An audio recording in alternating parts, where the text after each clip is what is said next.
Hi friends, this is Krish the Urban Naxal, and I'm going to share with you a few thoughts that helped me when I was in difficulty in life, when I had a tough time making decisions. Now these thoughts come from different religious cultures. One of the things I'm going to mention comes from Hinduism, a second one comes from Islam, and a third one comes from Christianity. Let me start with the Christianity one first. It's because I have a memory of it from my childhood. I don't know what it was. I don't know what difficulties my parents were facing. We are Hindus basically. I don't know what difficulties my parents were facing, but they must have been facing some difficulty. So they decided to go to Mahim Church and read the novena 9 times. Now the novena is a prayer which has to be read 9 times when you light a candle, and people read these prayers as if it is magic. And because I was young then and I remember reading the novena with them, I remember the prayer. The prayer has value. The prayer has a lot of value, and I am going to tell you the Hindu equivalent of that. So the prayer, I don't remember the whole thing, but it goes like this. The non-religious part goes like this. Ask and you shall receive. Seek and you shall find. Knock and it shall be opened to you. Ask and you shall receive. Seek and you shall find. Knock and it shall be opened to you. What would the meaning of that be? Now let me go to the Hindu story, because I think the meaning will be more clear if you understand the Hindu one. If you are in difficulty, as I have often found myself in, you wonder what to do. You wonder how to get a way out. You hope for someone to show you a way out. You hope for luck. You hope for magic even. You hope for a miracle. You hope for prayer. You pray. You think that something will happen that will give you a way out. You seek divine intervention. Where I stand, divine intervention never comes. But in some sense of the word, you end up making your own luck. You end up making your own good fortune. Now, how is that? So here's the Hindu explanation for it. When you are in difficulty, you must struggle. Struggle is your religion. To call out, to cry out in pain if you are in pain, to seek if you are lost, to fight if you are surrounded, to run if you are being chased, to struggle if you are held and you are in grave situation, to be desperate and to act desperate if you are desperate inside, is your religion, is your dharma. A man who does not struggle when a struggle is warranted, he is not being fair to himself. A man who does not cry when crying is warranted, a man who does not rage when anger is warranted, when anger is necessary, if he is not angry when the situation demands anger, if a man cannot show love when the situation demands love, he does not follow dharma. He is not fair to himself. He is not fair in his dealings with the world. You have to be fair in your dealings with the world. You have to be fair to yourself. You have to be fair to all concerned. When a fight is needed, you have to fight. I hope I'm making some kind of sense. So if a fight is the need of the hour, if an outcry is the need of the hour, if a struggle is the need of the hour, if efforts are the need of the hour, if persistent efforts are a need of the hour, if awakening people are the need of the hour, and you don't fulfill the need of the hour, then you are failing. You are failing in your duty to yourself. You are failing in your duty to all those around you.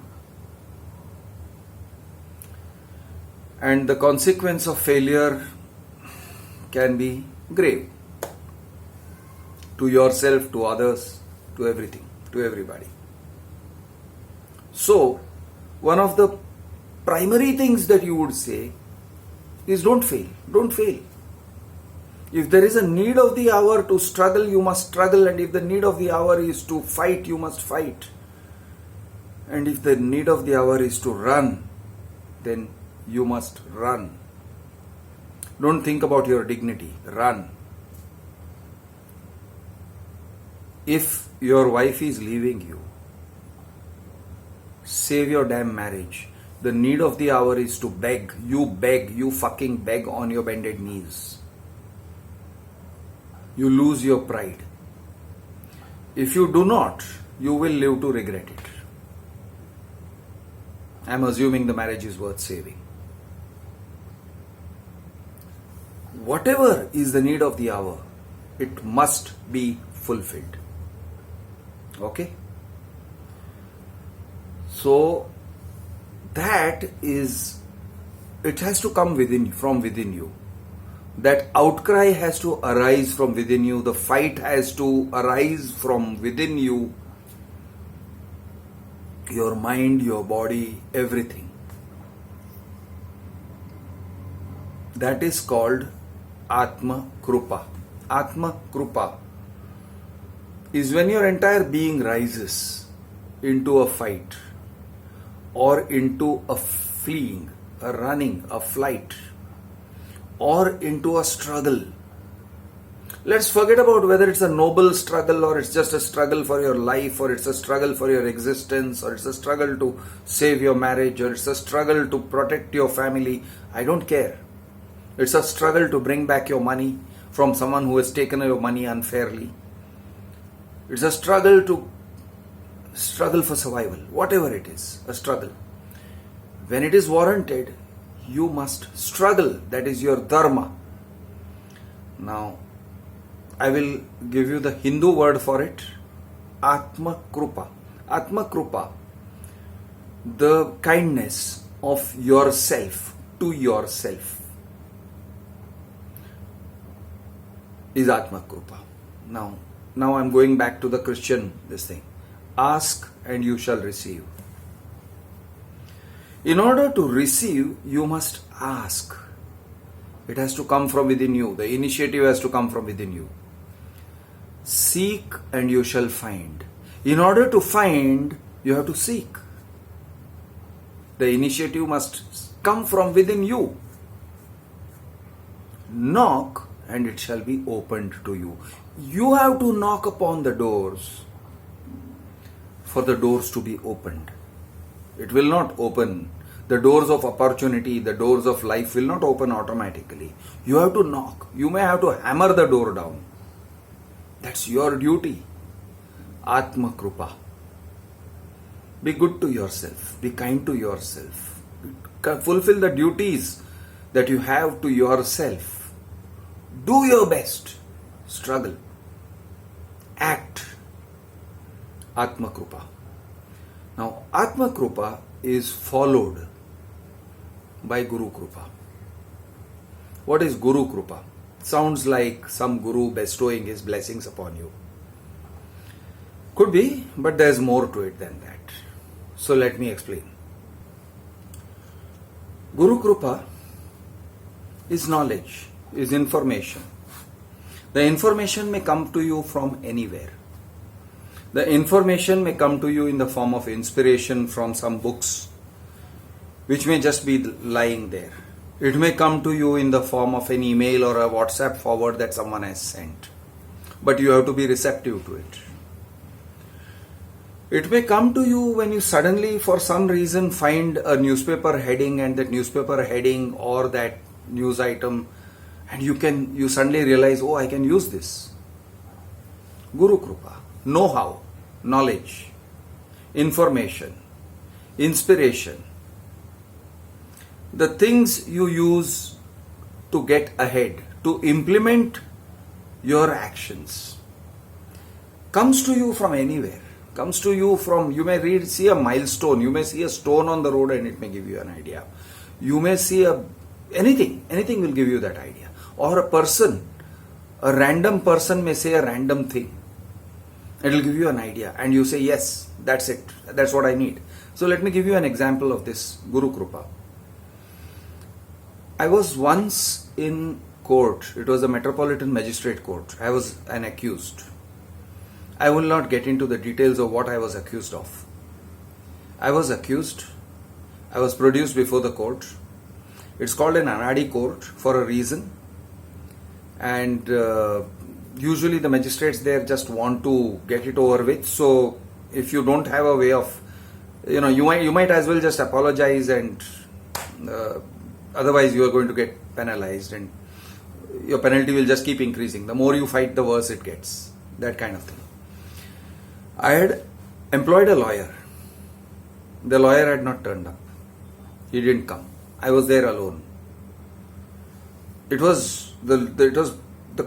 case was very high on the cause list. There was not a long cause list.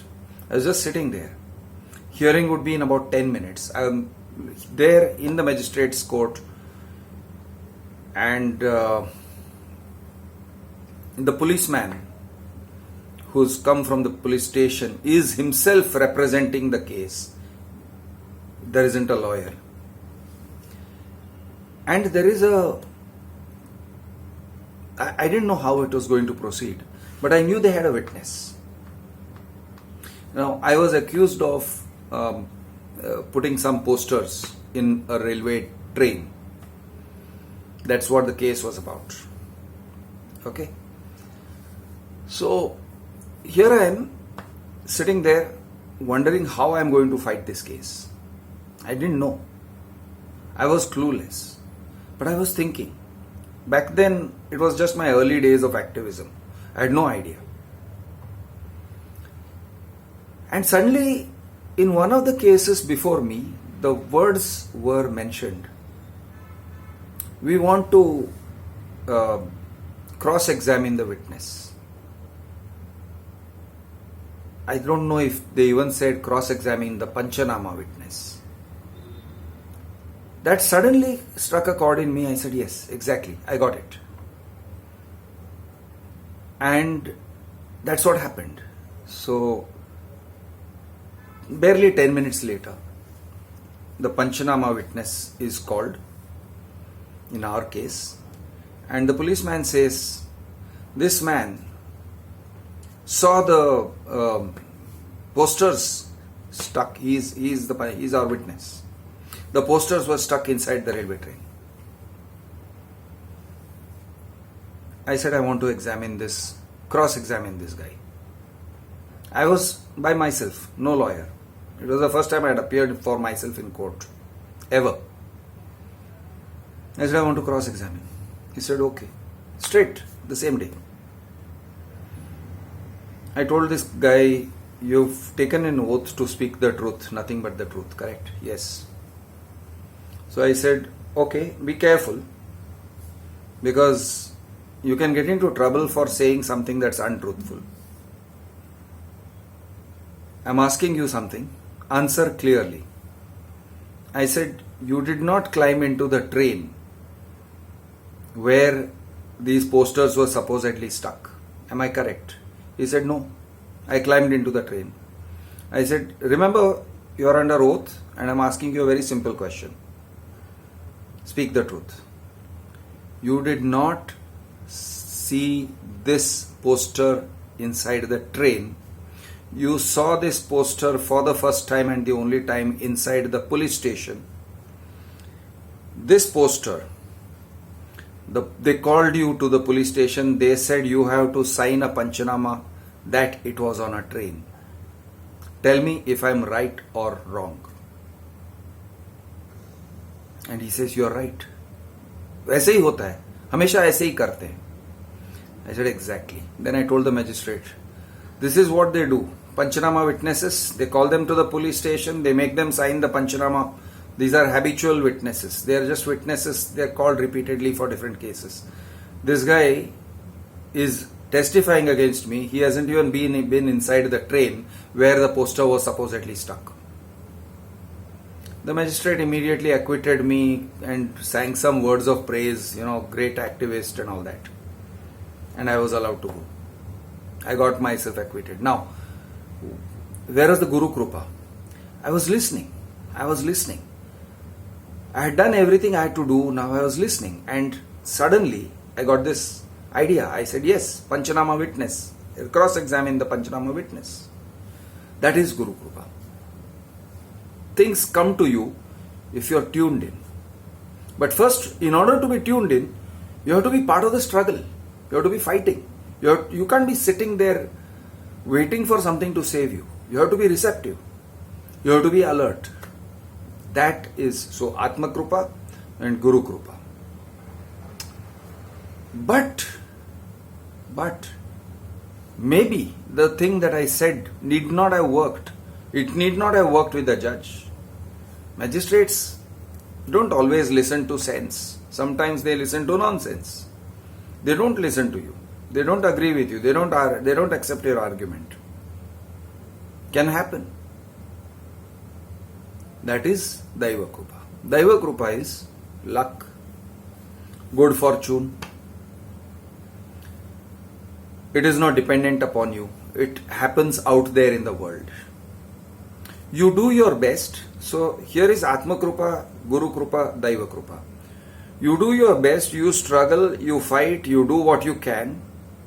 And when you do all that, you become receptive to, or you become a candidate for good information, good knowledge, good insights, hints. I'm not saying the universe gives you hints, but you will gather hints from the environment around you. You may not also. Can happen that you don't. And then maybe the wheels of the universe will turn in response to your efforts, because you made the right efforts, you made the right amount of effort, and you had the know-how. You had the right idea. So, Daiva Krupa. That is the story of how you come out of your difficulties. Now I'll tell you a third story, and this is from Islam. Now what is this third one about? The third one is about upholding the dignity of yourself, the human being. You have to uphold your own dignity. Nobody will uphold it for you. If you let your dignity fall,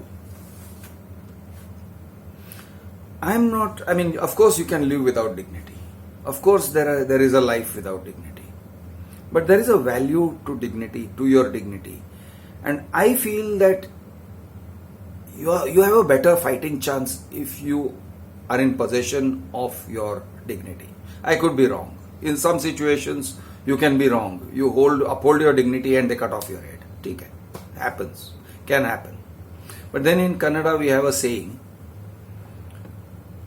which goes something like, it is better to live 1 year as Nandi. Nandi is Nandi the bull in front of Shiva, a proud bull.